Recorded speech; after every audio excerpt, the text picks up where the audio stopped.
चल लोल जाई बम्बई चलम मनो चल के का कल जाई हो मुँह हेलमेट लगावे परी हेलमेट लगाईबा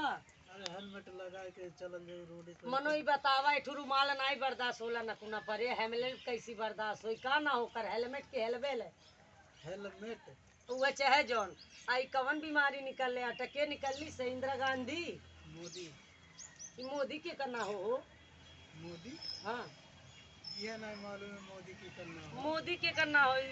मनई होकर कौनो पशु वसु होकर नहीं कहाँ रहे न वहाँ ये महाराष्ट्र महाराष्ट्र कहाँ बा हो मुंबई के लगे अच्छा बम्बई वही कहला का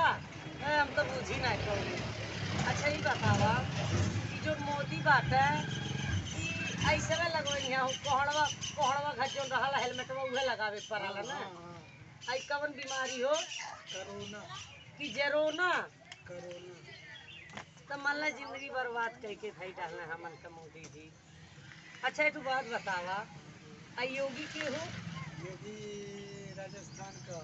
राजस्थान का हम तो सुनले रही उत्तराखंड का कौनो अजय सिंह हूँ अच्छा ये न का करेला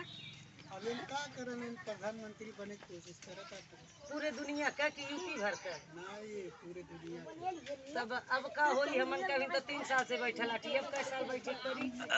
चलत रही तब तक जीवन भर नहीं सकता अब जीवन भर बैठे करी तब ऐसे बढ़िया चला हमने साया साड़ी पहन ली है ये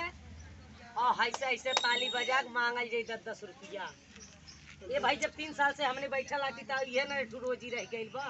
तो 10-10 रुपया मांगा जाए तब तक चली ये भाई कब ना चाहवा पनिया चली मरल तो ना जाई खैले बिना हमने केहू मजदूरी करल जाए मजदूरी कर 250 रुपया पैबा 50 खा जाबा 200 ने बची वो तो ठीक बा थपोड़ी पिटले बढ़िया वो मजदूरी चला भाई मजदूरी कैल जा भाई आज से उठावल जा मराठी मध्ये जरा सांगा